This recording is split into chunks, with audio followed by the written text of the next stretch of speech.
I'll also Like, just request a minute, just a Pragya to please join in and Right, greet the right, crowd. right.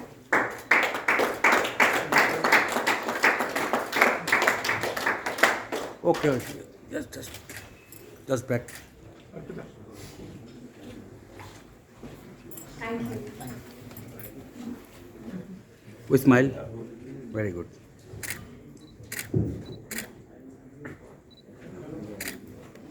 Thank you. Bangalore में ममता जी को कोई हटा सकता है? नहीं नहीं, कोई नहीं। अरविंद आप आ जाइए प्लीज। बैक करो भाई। रवि आप आ जाइए। पूरा फ्रेम में ले आओ।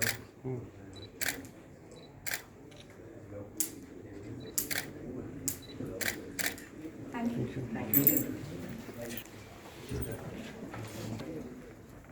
यहाँ आज सबसे पहले तो मैं ये बात बहुत बार दोहरा चुका हूँ, मगर पश्चिम बंगाल में तो क्या भारत में ममता को मना करना बहुत मुश्किल है। और इसलिए ममता बेनानी जी जो मेरी बड़ी बहन है, वो जब भी आदेश देती तो मुझे हाजिर होना पड़ता है और मैं खुद खुशी से स्वेच्छा से आता हूँ। और ये इनमें एक खूबी है कि ये जो काम हाथ में लेती है उसको इतने सुंदर रूप से करते कि अगला जो पीढ़ी है, ये जो आने वाला जो काम करना चाहता है, वो खाली सोचता रहता है कि क्या मैं इससे बेहतर कभी कर पाऊंगा। और इसी श्रृंखला में आज जो ये अड्डा हो रहा है, मैं अड्डा बंगाल की संस्कृति में है और अड्डा से बंगाल का बहुत भला होता है। जापान जो कि दुनिया के बहुत विकसित देशों में माना जाता है, उनके यहाँ कंसल्टेशन का एक बहुत बड़ा महत्व दिया जाता है। और हमारे अड्डा में भी यही होता है कि जब लोग एक दूसरे से बातचीत करते हैं, विचारों का आदान प्रदान होता है, वाद संवाद होता है, विवाद नहीं, वाद संवाद मैंने कहा है, वाद संवाद जब होता है तो उससे कई चीजें निकल के आती हैं। मैं रजनी जी का बहुत तहे दिल से धन्यवाद देना चाहता हूँ। तबियत खराब होने के बाद भी वो आए।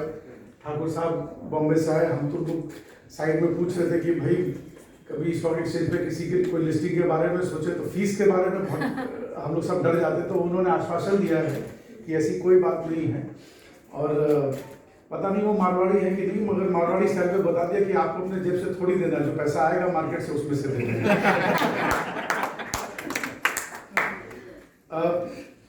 आज मैं ऐसे ही भाई गोयनका भाई साहब को बता रहा था कि तकरीबन 11 साल पहले हमने एक प्राइवेट मेंबर बिल पार्लियामेंट में इंट्रोड्यूस किया था, जब मैं मेंबर ऑफ पार्लियामेंट था, ऑन एमएसएमई।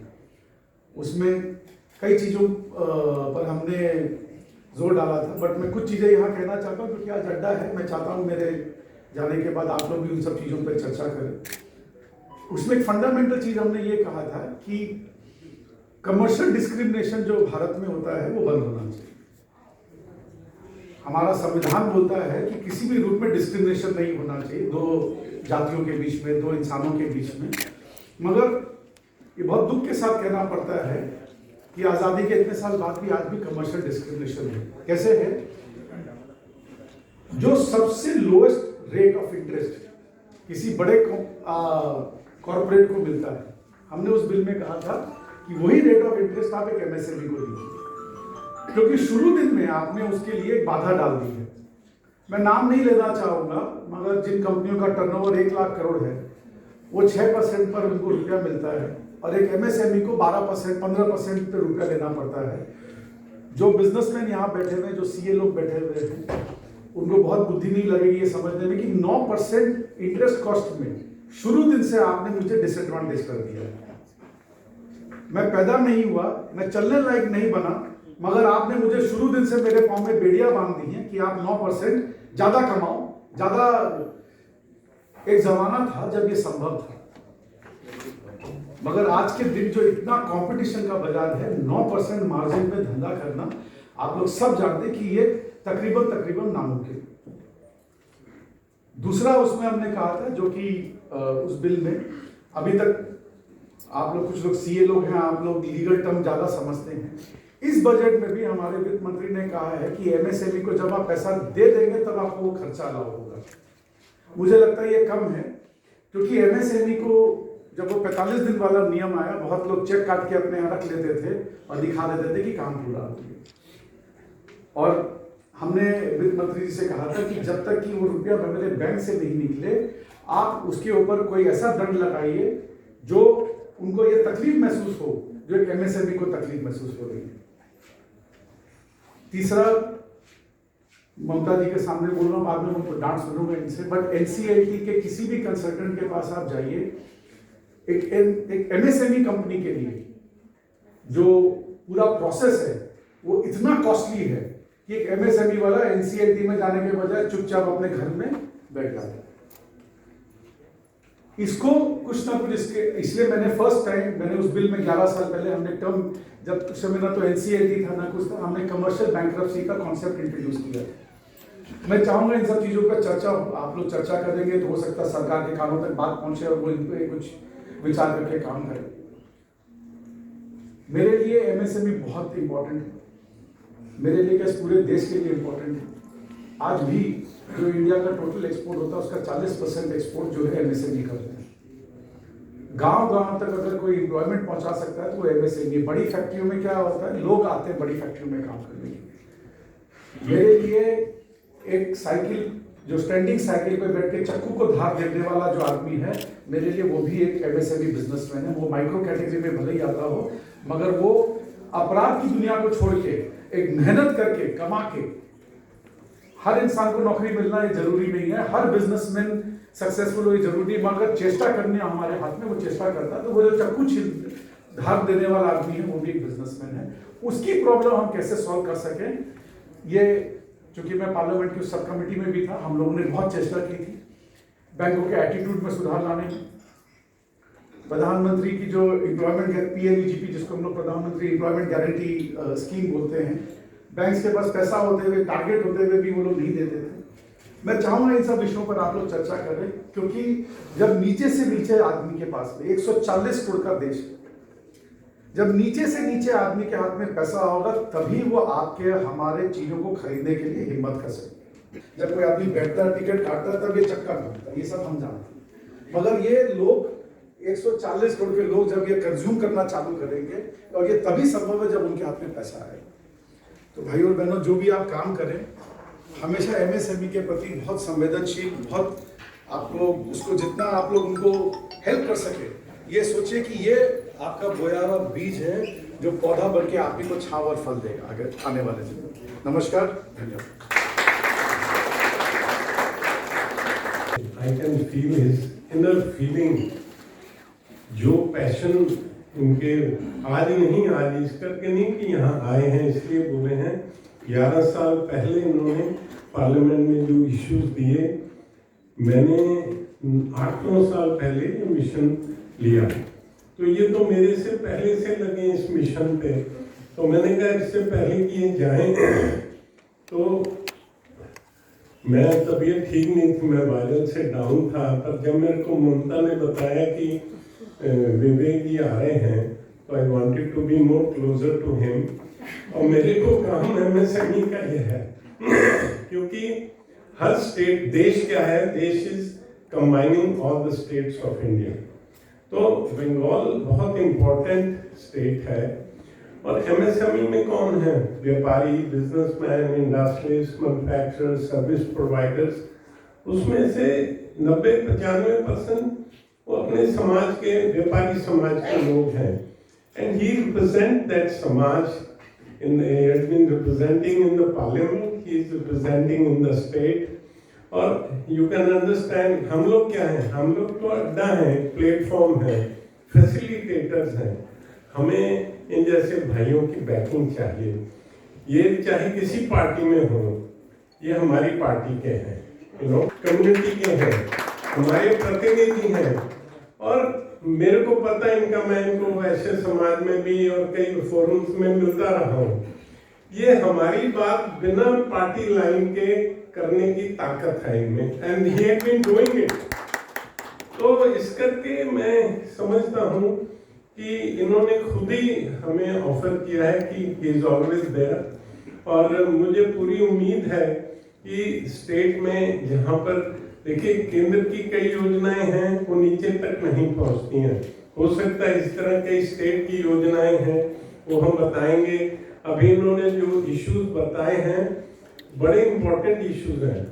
अभी भी 45 दिन की जो पेमेंट है उसकी मैंने स्टडी किया, अभी भी स्टिंग नहीं है, वो स्टिंग की जरूरत है। अभी एक और इशू बताया मेरे को, ये जो आज ठाकुर साहब से बात करेंगे, एक वो जो इक्विटी का इशू है 2 दिन पहले उसमें, तो we have to raise these issues from all sectors, all states. हाँ जी, तो भैया की भी हम उसमें पूरी लेंगे सपोर्ट। हाँ, दूसरा लंबे से करूंगा पर आपको इनवाइट है, आपने आना है। बिग राउंड ऑफ उपस्थित आदरणीय श्री रजनीश गोयनका जी, आदरणीय Shri Alok Harlalka ji, MD and CEO of greatest corporate, Shrimati Mamta Binani ji मेरे ख्याल से बाहर छोड़ने तक गई हैं, यहाँ पे आए हुए जो व्यापारी समूह से लोग आए हुए हैं, जो हमारे मीडिया के साथी हैं, जो यहाँ कंसल्टेंट हैं, उन सभी को मेरा बहुत बहुत नमस्कार और आज के इस MSME अड्डा में बहुत बहुत स्वागत है। MLA साहब ने बहुत कुछ बताया और कहा कि MSME हमारे लिए कितनी इम्पोर्टेंट है। रजनीश जी ने भी बताया कि सूक्ष्म लघु और मध्यम उद्योग कितना हमारे लिए और इस देश के लिए जो है उनकी भागीदारी जो है कितनी महत्वपूर्ण है। स्टॉक एक्सचेंज, कितने लोग शेयर मार्केट में पैसे लगाते हैं और कितने लोगों ने पैसे कमाए। चलिए, बहुत अच्छी बात है। अगर इनफॉर्मली ले ले तो 250 साल से है और इन 147 साल में अगर आप देखें तो हमने करीब 5000 सवा 5000 कंपनियों को सूचीबद्ध किया, लिस्ट किया स्टॉक एक्सचेंज में। और सही मायने में अगर आप कहें तो अगर 147 साल की हिस्ट्री देखें, इतिहास देखें BSE की, तो मेरे ख्याल से 5000 कंपनियों का लिस्ट होना बहुत कम है। मेरे ख्याल से BSE में अभी तक 50,000 60,000 कंपनियां लिस्ट हो जानी चाहिए। जितना यहाँ पे नंबर है, इस देश में कंपनियों की संख्या है, चाहे वो लघु और मध्यम उद्योग करें या बड़ी कंपनियों की संख्या करें, जितनी बड़ी संख्या है उस हिसाब से तो कम से कम 50-60,000 कंपनियां बॉम्बे स्टॉक एक्सचेंज में लिस्ट होनी चाहिए।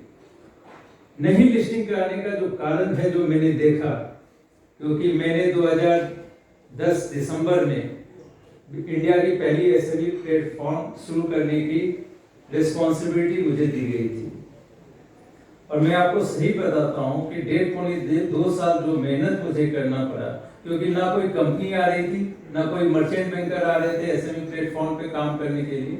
और उससे पहले OTCEI करके स्टॉक एक्सचेंज 89-90 में लाई गई थी, वो बुरी तरह विफल हो गई थी।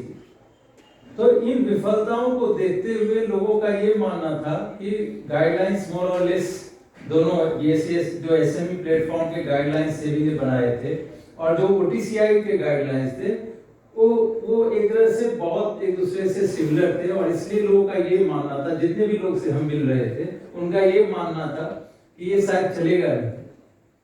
और सजेशन देने वालों लोगों की कमी नहीं थी, जितने मुंह उतनी बात, उतने सारी तरह की सलाहें मिलती थी हमको, लेकिन काम करने के लिए कोई तैयार नहीं हो रहा था।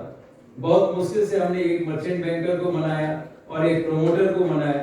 प्रमोटर को भी मैंने जब एश्योरेंस दिया कि उसका कुछ भी बुरा नहीं होगा, सिर्फ भला होगा, और अगर बुरा होगा तो उसकी रिस्पॉन्सिबिलिटी मैंने लिया, कोई भी बुरा होगा तो मैं उसकी रिस्पॉन्सिबिलिटी लेता हूँ। तब जाकर के वो रेडी हुआ कि ठीक है, मैं अपनी कंपनी को लिस्ट कराता हूँ। और इस तरह 13 मार्च 2012 को हमने पहला SME स्टॉक एक्सचेंज इंडिया का लॉन्च किया।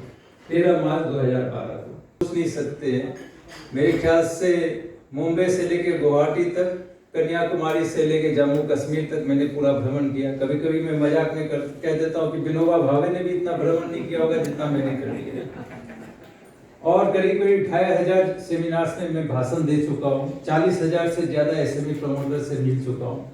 और इतना मिलने के बाद हमारे पास आज 435 कंपनियां लिस्ट हुई है, लेकिन ये 435 कंपनियों ने करीब 5,000 करोड़ रुपया फर्स्ट सीरीज में पहली बार जो है IPO के थ्रू 5,000 करोड़ रुपया यहाँ मार्केट से उठाया है। अगर मार्केट से उठाया है और ये 433 या 435 कंपनियों ने मिलके 65,000 करोड़ की अपनी वैल्यूएशन कर ली। कितनी? 65,000 करोड़ की। और जो 2012 में हमने एसएमई आईक्यू इंडेक्स, इधर आ जाइए, इस साइड पर आ जाइए, जो 2012 में हमने एसएमई आईक्यू इंडेक्स दिसंबर में शुरू किया था, जिसका हमने 100 का बेस माना था, आज वो 25,000 हो गया। और पिछले साल अगर आप सेंसेक्स की बात कर ले, निफ्टी की बात कर ले, तो सेंसेक्स ने 6.7% रिटर्न दिया है, निफ्टी ने करीब 6.2% रिटर्न दिया है, और बीएसई एसएमई आईक्यू इंडेक्स ने 67% रिटर्न दिया। 67% रिटर्न। ये बनाने में मैं कितनी बार ये कहता हूँ कि ये एसएमई प्लेटफॉर्म बनाना मेरे लिए एक भागीरथी प्रयास था। गंगा को ऊपर से नीचे लाने की बात थी। हम बहुत सारे प्रमोटर्स से मिले, जैसे मैंने आपको बताया 40,000 प्रमोटर्स से हम मिले हैं। और कितनी बार ऐसा होता है कि हम 3-3 घंटे प्रमोटर्स को समझाते रहते हैं। अगर पुत्र है तो बेटा है, तो अगर वो यंग जनरेशन से है वो समझ लेता है। फील्ड लिस्टिंग नहीं कराता है तो कहते हैं कि हमारे पिताजी को समझाइए, हम उसके पिताजी को समझाते हैं, दोनों को साथ मिलकर समझाते हैं, 3 घंटे फिर वही चीज समझाते हैं। फिर पूछते हैं क्यों नहीं लिस्टिंग हुआ, तो बोलते हैं हमारे ताऊ को समझाइए। फिर हम उनके ताऊ को समझाते हैं, उनको समझा लिए तो फिर पूछते हैं क्यों नहीं कर रहे, तो बोले हमारे चार्टर्ड अकाउंटेंट को समझाइए, उसको भी समझा देते हैं। फिर अब क्या हो गया, नहीं सर हम चारों को साथ साथ समझाइए। और जब हम चारों को साथ साथ समझा देते हैं, फिर कंपनी लिस्ट हो जाती है। और लिस्टिंग तक प्रमोटर यही कहता है कि सर हम आपके बच्चे हैं, हम आपके पुत्र के समान हैं। अगर छोटा रहता है तो, अगर थोड़ा बड़ा रहता है तो कहते हैं कि हम छोटे भाई के समान हैं। और अगर हमसे कभी कभार उम्र में 1-2 साल बड़े हो गए तो हम कहते हैं हमारे मेंटर आप बन जाओ। और जब तक लिस्टिंग होती है तब तक ये सारी बातें चलती रहती है। लिस्टिंग के बाद एक भी प्रमोटर का फोन नहीं आता है, क्योंकि सारे लोगों को मोक्ष की प्राप्ति हो जाती है। और यही हुआ, ये जब हमने लिस्टिंग कराया, मैं आपको बताता हूँ, हमने 20 करोड़ की वैल्यूएशन पे लिस्ट कराई, 30 करोड़ की वैल्यूएशन पे लिस्ट कराई, 40 करोड़ की वैल्यूएशन पे लिस्ट कराई। आज वो कंपनियां 400, 500, 1000 करोड़ की वैल्यूएशन पे लिस्ट